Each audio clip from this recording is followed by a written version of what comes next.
Os amigos e amigas, sejam todos muito bem-vindos para mais uma palestra online nesse tempo de pandemia. Espero que todos vocês estejam bem, estejam se cuidando. E esse mês, então, né, estamos falando sobre Kardec, o codificador, nosso grande homenageado. E então, antes de começarmos o nosso estudo, como sempre fazemos, vamos ler uma página e fazer a nossa prece inicial.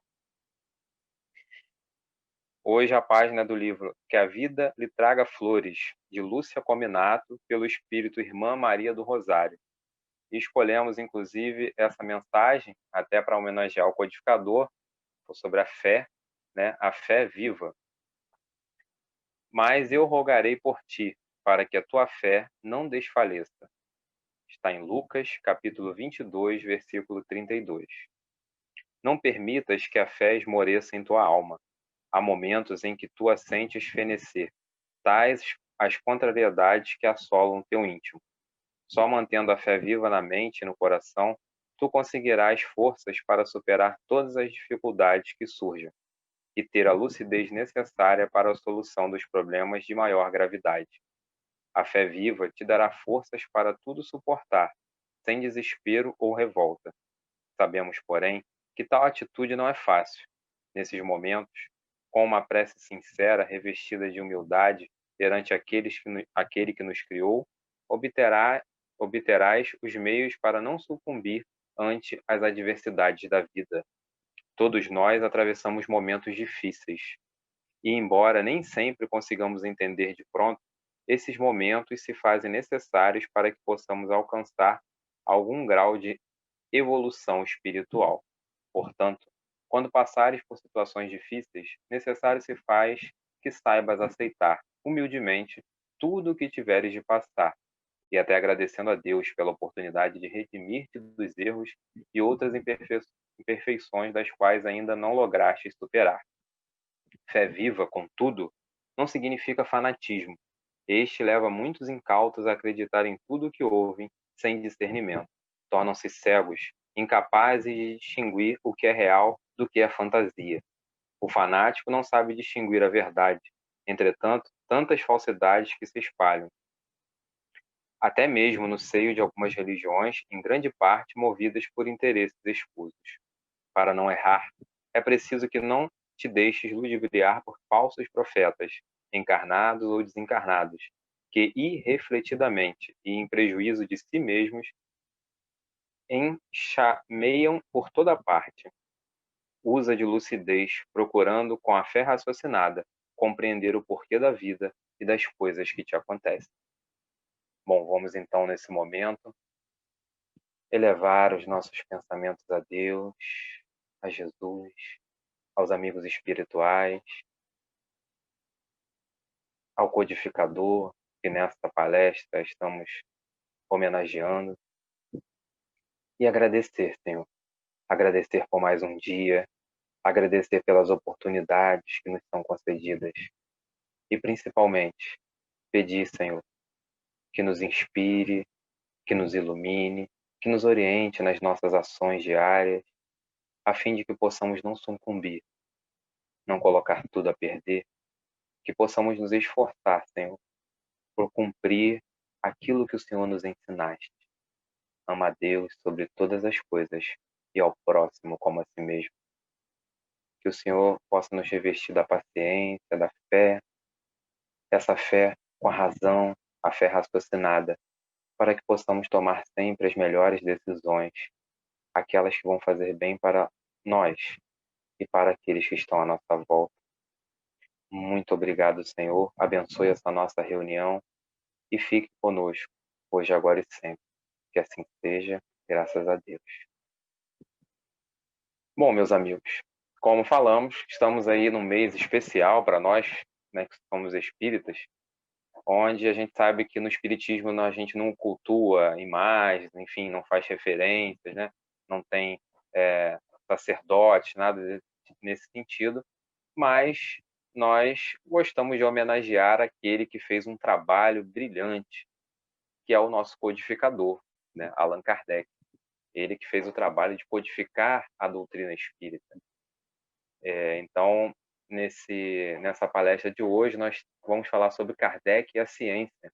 E é muito legal a gente refletir sobre esse assunto, porque a gente sempre lembra dele como codificador, dele como professor, enfim, em todo o seu trabalho que ele fez, né, com a codificação espírita, com a revista espírita.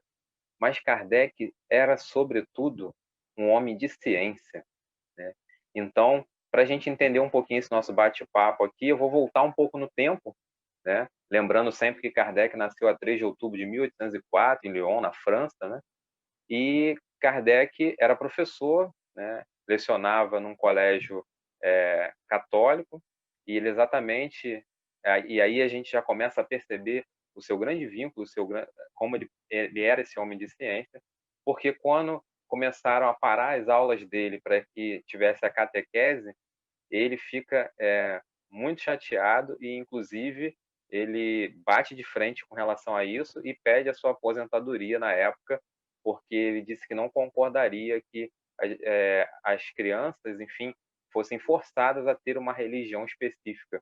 Ele acreditava no livre-arbítrio, ele tinha certeza de que as pessoas tinham que fazer as suas próprias escolhas, né, baseado sempre na inteligência, na questão da ciência. Então, a gente vê desde esse início de como Kardec era esse homem de ciência. Ele dominava a astronomia, a aritmética, a matemática, enfim. Tanto é que quando ele vai, agora, nesse momento que ele sai, perde esse emprego, e ele vai lecionar em casa. E ele, então, começa a lecionar várias disciplinas que ele dominava. Então, ele, sobretudo, era um homem de ciência, ele um homem muito colocando sempre o quê? Que tudo tinha que ter uma razão e tudo tinha que ser provado pela ciência. Então, e é muito importante a gente estar falando isso aqui hoje, porque nós que somos espíritas, às vezes esquecemos desse lado da doutrina. A doutrina, como a gente aprendeu, ela tem um tríplice aspecto. Então, ela não é só religião, ela não é só o lado filosófico, mas ela é o lado científico. Kardec teve essa preocupação, e eu gostaria de frisar isso aqui nesse dia, nesse momento, que ele teve essa preocupação, por quê? Desde o início. Porque aí, como eu falei, voltando no tempo, então ele está lá lecionando, e até que as mesas girantes estavam em alta em Paris, né? Os salões parisienses se reuniam para ver o espetáculo das mesas girantes. É óbvio que aquilo ali era algo para divertimento, enfim, tantas outras coisas. Não era algo sério que Kardec estava prestes a conhecer. Então a ideia, e Kardec fazia parte da academia, enfim, era rechaçar, né? Tanto é que ele diz que aquilo ali eram pessoas que às vezes perderam a esperança, as pessoas que até estavam assim um vazio, né? Então se preenchiam naquilo ali. As pessoas se reuniam para ver aqueles espetáculos. Até que então, por isso estamos voltando no tempo, um dos seus amigos, pessoa respeitada da sociedade parisiense, chega até o professor Rivaio ainda, né? Ainda não tinha feito o conhecimento do pseudônimo para Allan Kardec. Então, chega até ele e fala para ele que gostaria que ele assistisse uma reunião. E ele diz: não, eu não quero saber disso, né? Ele ainda diz, né? Só vou me provar o dia que a mesa tiver cérebro e nervo. Ele diz: então ela não tem como responder, enfim, aquela coisa. Mas ele insiste, né? E ele diz que era uma reunião séria de pessoas, né? E ele cita o nome de uma pessoa que era muito respeitada também. Ele diz: você acha que fulana ia perder tempo com isso, enfim, né? E aí até que então ele decide ir numa reunião. E quando ele vai nessa reunião, o espírito se manifesta através, né, na época ainda eles usavam aquela cesta, né, presa ao lápis, e o espírito se manifesta e dá uma mensagem direcionada para ele. Inicialmente, esse espírito começa a dizer coisas da vida dele, né? E ele até faz uma certa ironia, porque ele diz que qualquer um que buscasse a vida dele, porque o Hippolyte, né, Hippolyte Léon Denis Rivaio, ele foi alguém muito importante na França. Ele participou da reforma do ensino francês, só para a gente lembrar disso também, né? Então, qualquer um que buscasse a biografia dele, até hoje, se você entrar na internet e buscar, você vai ver a importância que Hippolyte Léon Denis Rivail teve na França. Então, mas só que no final, o espírito dá uma... E a espiritualidade sempre faz isso com a gente, né? Para provar. Era assim lá com Chico Xavier, nas cartas das mães de Chico e tudo mais, para mostrar que aquilo ali não era uma farsa, nem uma fraude, e que a comunicação com os espíritos é algo real. os espíritos falam uma frase que era comum só do casal, dele e da querida Gabi, a Amélie Boudet, sua esposa, sua companheira. E aí aquilo ali mexe com ele. Então, ele começa a querer investigar. E aí entra a importância de ser esse homem de ciência, e por isso hoje estamos falando aqui do Kardec e a ciência. Porque ele começa a querer investigar tudo isso, né? Então, tem alguma coisa. Realmente, a mesa não tem cérebro, ela não tem nervos, mas existe, olha que interessante, existe algo inteligente por trás dessas mesas.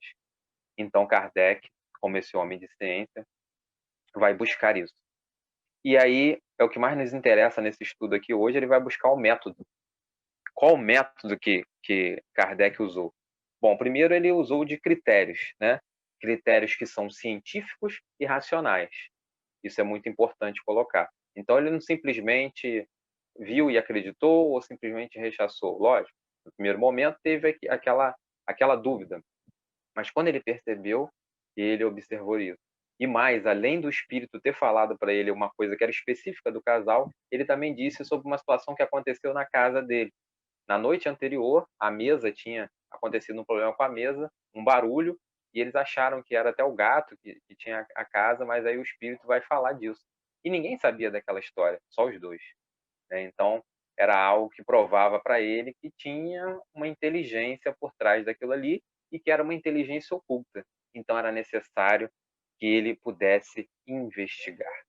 E ele começa a investigar, ele começa a participar de outras reuniões, começa a se inteirar do assunto, né? Começa a buscar todas essas situações e eles recolhem o material, os dois amigos que convidaram ele para essa primeira reunião, começam a recolher materiais e passar para Kardec, né, para Hippolyte ainda naquela época, e numa dessas reuniões, né, falam para ele dessa missão. Essa mensagem, inclusive, está no livro Obras Póstumas, né, que é a obra que foi publicada depois da desencarnação de Kardec. Essa obra é riquíssima, inclusive, deixo aí a sugestão de leitura, né? Muita gente às vezes não lê, a gente às vezes lê só o livro dos Espíritos do Evangelho e não lê mais os outros, né? Deixo a sugestão para vocês, Obras Póstumas, é um excelente livro. A gente também lá no CELV, a gente tem o estudo dele, que atualmente está online, né? Mas a gente tem o presencial também. Então é uma das mensagens que fala sobre a missão dele, né? E é uma mensagem belíssima, porque vai dizer para ele que ele tem uma missão de um grande reformador, que aquilo que ele ia trazer através dos espíritos, né? Lembrando que ele é sempre um intermediário, né? Por isso ele é o codificador, por isso a doutrina é dos espíritos e não é de Allan Kardec. Mas aquilo que ele iria trazer, que os espíritos iriam trazer, e que ele teria o trabalho de fazer a codificação, iria revolucionar o mundo, iria trazer uma nova forma de enxergar todas as coisas. E é verdade, porque falar de reencarnação, falar que a vida continua e dessa comunicação com o mundo invisível, mudou toda a nossa história. Então, e nessa noite, também dessa comunicação, é falado para ele que ele, em outra encarnação, ele tinha chamado Allan Kardec, ele tinha sido um druida. E o espírito que dá essa comunicação disse que tinha tido contato com ele nessa reencarnação anterior. Então, quando ele finalmente depois faz começa a trabalhar e fazer a primeira edição de O Livro dos Espíritos, já sai exatamente, ele passa a utilizar esse pseudônimo, né, de Allan Kardec, exatamente porque ele tinha a preocupação de que a doutrina não fosse dele.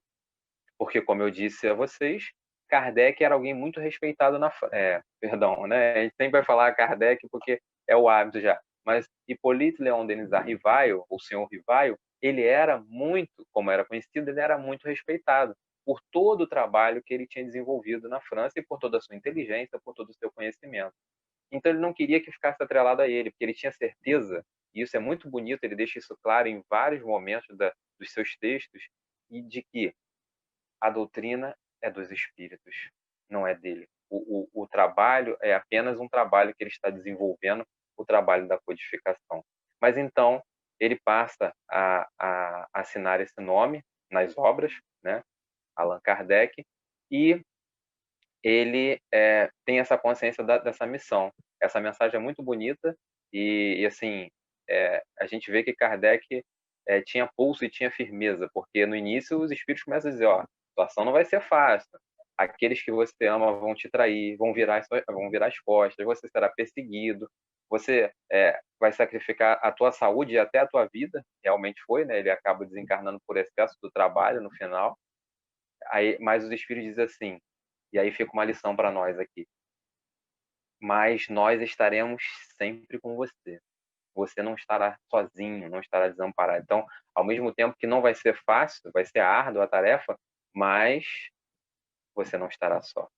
E aí, então, depois disso tudo, Kardec então entra de cabeça em estudar. Só que ele, como eu falei aqui, ele precisava de um método que tem critérios científicos e racionais, porque ele é um homem de ciência.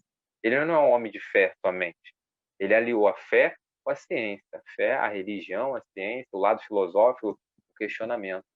Então, quando ele conclui os seus estudos, né, e chega à conclusão que está na hora de publicar a primeira edição de O Livro dos Espíritos,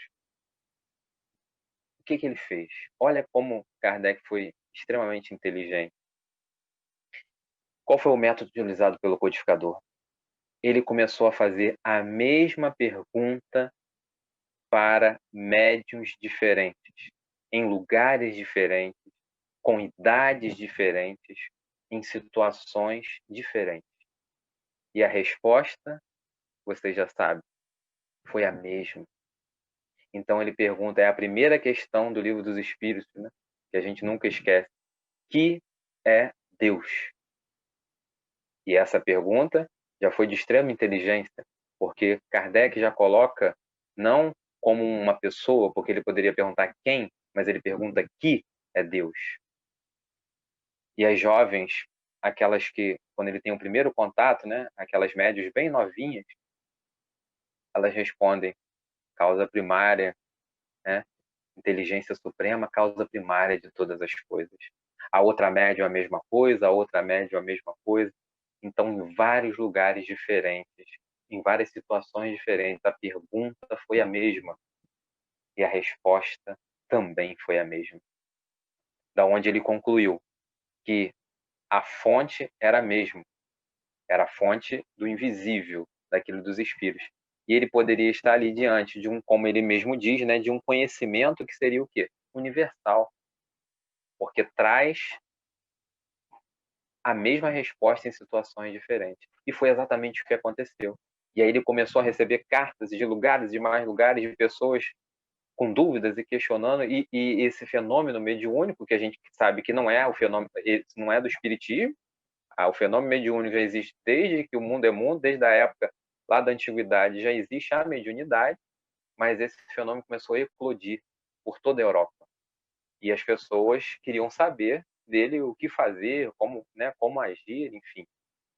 Então, era isso uma das coisas que eu queria deixar aqui bem claro, né? Esse foi o método que Kardec utilizou, né? O método da pesquisa com critério, com racionalidade, né? Por isso que eu fiz questão de trazer a página no início da Fé Viva, que ele fala do fanatismo. A gente tem que ter um cuidado para não se tornar fanático, né? E isso dentro do espiritismo, porque a gente às vezes fala de fanatismo, as pessoas acham que a gente, né, está falando dos irmãos de outras denominações religiosas, mas não, até no espiritismo, sabe por quê? E isso serve para a gente. Qual o critério? Qual o critério que nós vamos utilizar diante de uma situação que talvez aconteça dentro da instituição espírita? Então é necessário agir com razão, com bom senso. Kardec ganhou esse termo, cunhado por Gabriel Delane, inclusive no discurso do seu funeral. Ele chama Kardec de bom senso encarnado. Então, assim, Kardec agiu com bom senso o tempo todo, né? Serve para nós, para o nosso dia a dia.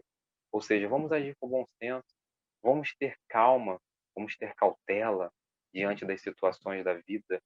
Isso serve para tudo, né? Olha esse momento que nós estamos vivendo agora. Quantas pessoas estão em desespero? Lógico, a situação é desafiadora, mas não percamos a nossa fé. Sabemos que nós não estamos sozinhos, nós não estamos desamparados. Então, que a gente possa agir com calma, mas, sobretudo, que a gente coloque a inteligência, que a gente haja com bom senso no dia a dia em relação às pessoas. Então, Kardec agiu assim, né? E por isso, ele, depois de todas essas, começar a fazer as mesmas perguntas para todas as médias e a resposta ser a mesma, ele sabia que se tratava desse conhecimento que era universal, a fonte era única, e agora o que ele precisava fazer, o que era codificar esses ensinamentos. Então, por isso, ele faz todo esse trabalho da codificação.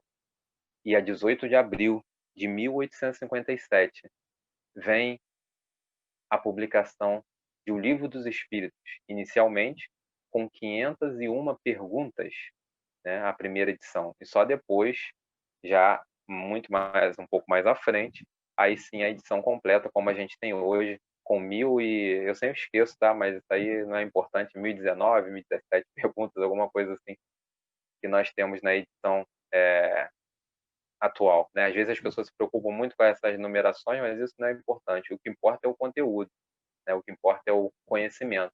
Eu só quis frisar no início a primeira edição para a gente ver o primeiro trabalho dele, né? E Kardec não parou por aí. Ele continuou fazendo o seu trabalho. E exatamente por receber tantas cartas, ele cria, logo no ano seguinte, a Revista Espírita, mais conhecida como Jornais Psicológicos, né? Então, é interessante isso porque ele coloca esse termo e ele vai realmente tratar ali de vários assuntos, né, diferenciados, exatamente trabalhando assuntos científicos, assuntos, os métodos que ele também utilizou, ele buscava esclarecer algumas coisas, tirar algumas dúvidas. Por quê? Porque era a forma que Kardec tinha de se comunicar com a comunidade, com o povo. Então, olha só a preocupação dele. E só um homem de ciência pensa assim, porque alguém que está voltado somente para a questão da religião, ele publicou o livro e deixa para lá, né? Ele acha que tá assim, tá bom, mas não. Ele continuava preocupado e as cartas não paravam de chegar.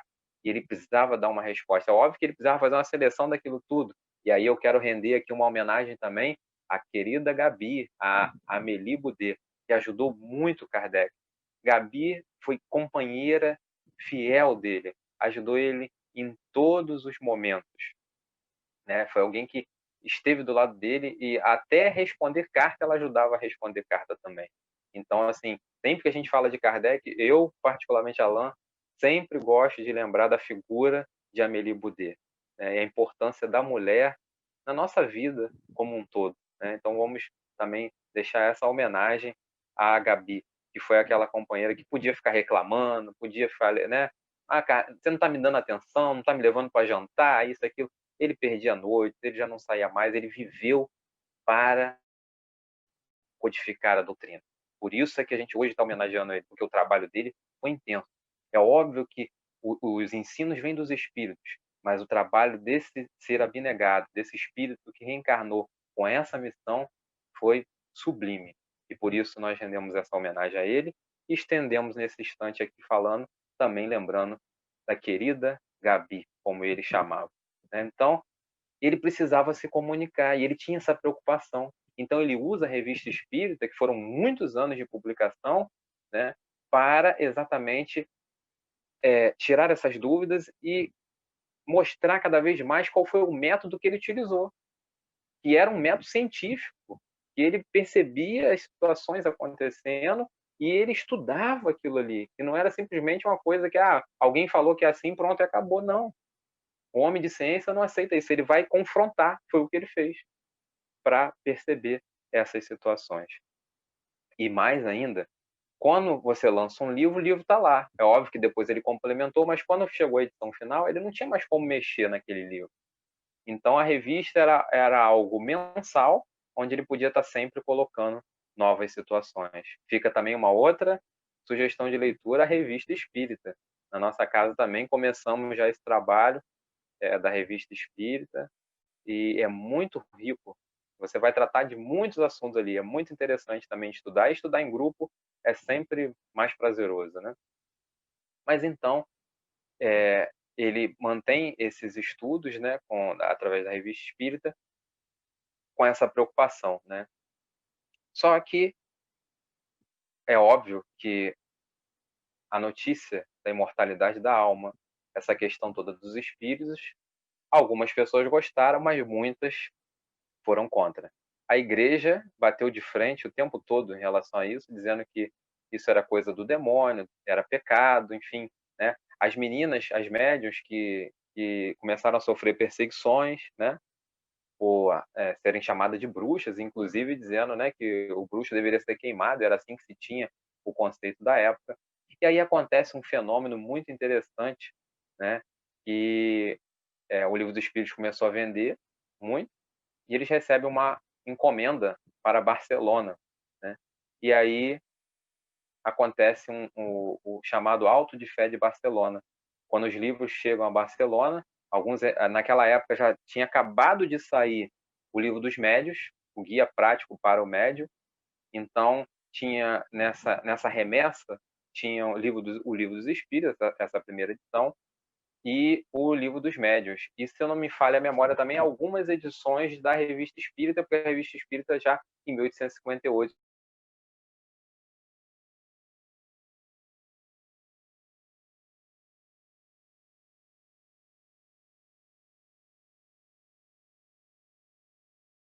e dizendo que todo aquele que seguisse aquilo ali, que acreditasse naquilo ali, ia para o inferno, enfim, todas aquelas questões que a gente já sabe, né? Então, ele fica muito triste com aquilo ali, ele acha que vai ser o fim, só que aí, lembra que a espiritualidade não dorme no serviço?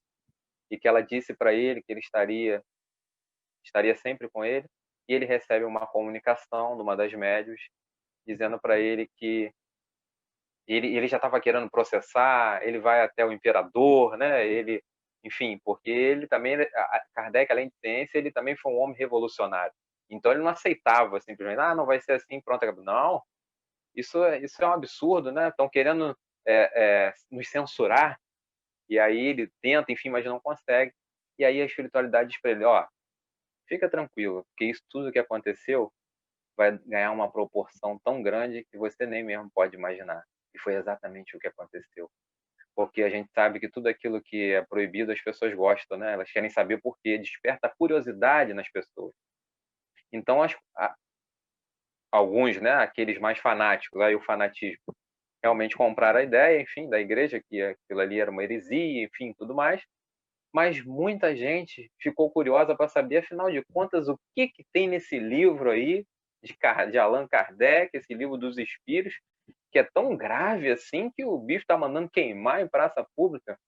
E aquilo deu um boom de vendas, as pessoas começaram a querer saber, eles tiveram que publicar mais, e aí não conseguiram segurar mais, né? As obras foram foram ganhando corpo, vamos dizer assim, em todo o mercado, né? E por toda a Europa, não só mais na França, mas por toda a Europa, para que as pessoas tivessem acesso àquele conteúdo da questão da espiritualidade, né? Conteúdo como livre-arbítrio, como a prece, com assuntos, né, dos mais variados, a imortalidade da alma, a reencarnação, enfim. E, sobretudo, uma coisa que eu queria aproveitar, né? A gente acabou de passar agora do mês de valorização da vida, né? A questão do suicídio. Kardec também teve essa preocupação com a publicação do Livro dos Espíritos, né? No filme, até para quem viu o filme de Kardec, né? Há uma passagem onde ele conversa com o espírito, inclusive, para que ele não se tacasse daquela ponte ali naquele momento, né?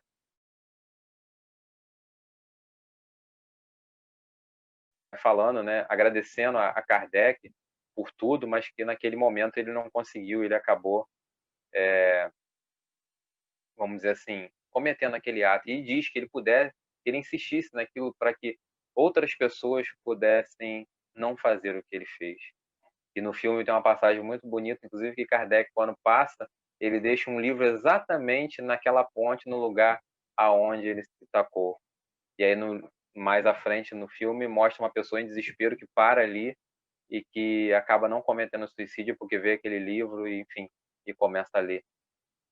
E, sobretudo, o Espírito disse para ele, fale para os outros que a vida continua, que é o que a gente fala quando a gente diz para as pessoas, né? A vida continua. Então a gente acha que a gente vai abandonar a vida, mas ela vai continuar, né? E a mensagem de esperança, de otimismo para as pessoas. Então, meus amigos, esse foi Allan Kardec, esse homem de bom senso, esse homem com critérios, esse homem de ciência, mas também um homem que tinha um bom coração, esse homem que também era brincalhão. Muita gente acha que Kardec era sisudo, né? Não, não, ele tinha seus momentos, né, de alegria, de descontração, mas ele foi alguém, precisava ser assim, alguém preocupado com esse lado da ciência, para que o ensino espírita não se perdesse. E ele, tanto que ele é um homem também de religião, né, que ele deixa aquela frase sempre, né, que fé inabalável é aquela que pode encarar a razão de frente a frente, face a face, em todas as épocas da humanidade. E chegando aí, concluindo o nosso estudo, eu queria deixar essa frase, né? Porque ela talvez sintetize, na minha humilde visão, ela sintetize muito bem aquilo que a gente queria trazer aqui hoje, que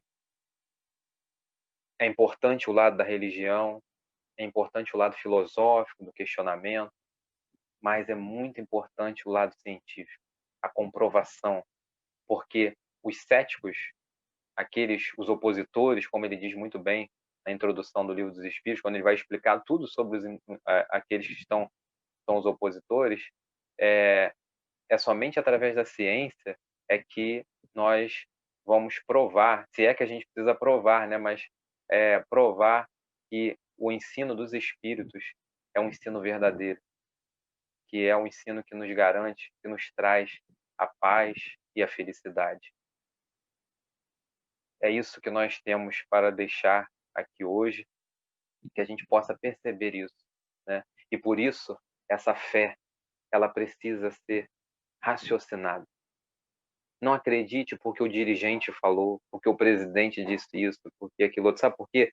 Nós, seres humanos, e aí onde eu falei que como a gente coloca isso no nosso dia a dia, nós, seres humanos, somos seres falíveis. Nós não somos perfeitos. Nem as pessoas que estão à frente do movimento espírita, né, que talvez tenham uma projeção maior, elas não são perfeitas.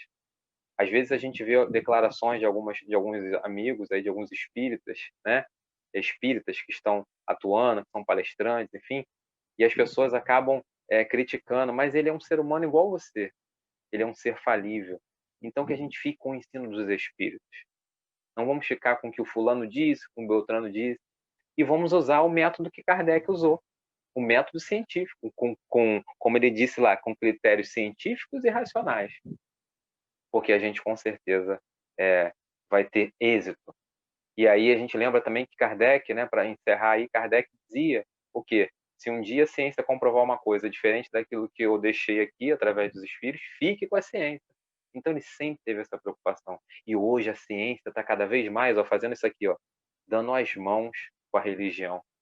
A ciência já tem provado tanta coisa, né, através dos estudos, através das pesquisas, de que como a questão do sentimento de espiritualidade, da crença em Deus, eu não estou falando aqui de religião, mas da crença de um ser supremo, ajuda em curas de doenças, de como o lado sentimental, ou seja, situações que nós vivenciamos no nosso dia a dia, no campo do sentimento, influenciam nas nossas doenças. Os oncologistas já comprovaram que mágoa, ódio, ressentimento, aquilo que você não coloca para fora, você vai guardando, guardando, guardando, em alguns casos se transforma num câncer. Então a ciência cada vez mais está se unindo com a espiritualidade. E a tendência é que isso aconteça cada vez mais. Mas para isso, é preciso que a gente utilize a nossa fé sempre raciocinada, para que ela possa encarar a razão em 1857, em 2020, em 2050 e sempre, porque é assim que deve ser. Fé raciocinada, aliada à ciência, à filosofia e à religião. Eu agradeço a vocês que ficaram aí conosco, assistindo esse trabalho de Kardec Ciência. Espero ter contribuído de alguma forma um pouco com esse lado científico, vamos dizer assim, de Kardec, né, e a sua importância. E mais uma vez agradecemos a ele por todo esse trabalho, a Amelia, sua esposa, que foi a fiel companheira, e toda aquela equipe, não só eles, mas toda aquela equipe que ajudou, todos os médios, né? Gostaria de lembrar aqui também da Hermance, a Hermance Dufour, é uma médium que no filme também eles fazem uma menção a ela. Ela foi uma médium bem jovem, Kardec utilizou, e aí eu queria também, não posso deixar de finalizar aqui lembrando disso, Kardec utilizou de médiums jovens. Então, a importância da gente estar em contato com a juventude e como eles podem ajudar muito nesse desenvolvimento da humanidade como um todo, né? Hermance tinha 14, 15 anos, uma médium excelente, ajudou muito na codificação e tantas outras, né? Então, que a gente possa valorizar, principalmente também a juventude, dentro das nossas instituições espíritas. Às vezes a gente vê lugares aí que parece que o jovem está à parte do resto do centro. Isso não deve acontecer. A juventude tem que estar ligada, porque todos nós fazemos parte de tudo e eles têm muito a contribuir. Dê oportunidade na sua casa, a pandemia vai passar, a gente vai voltar. Dê oportunidade aos jovens, deixa que eles possam falar, que eles participem, coloquem eles dentro desse processo, porque eles têm muito a colaborar também. E que a gente possa jamais esquecer ciência, filosofia e religião, sempre. Muito obrigado pela atenção de vocês, e para a gente encerrar aqui, vamos fazer a nossa oração final.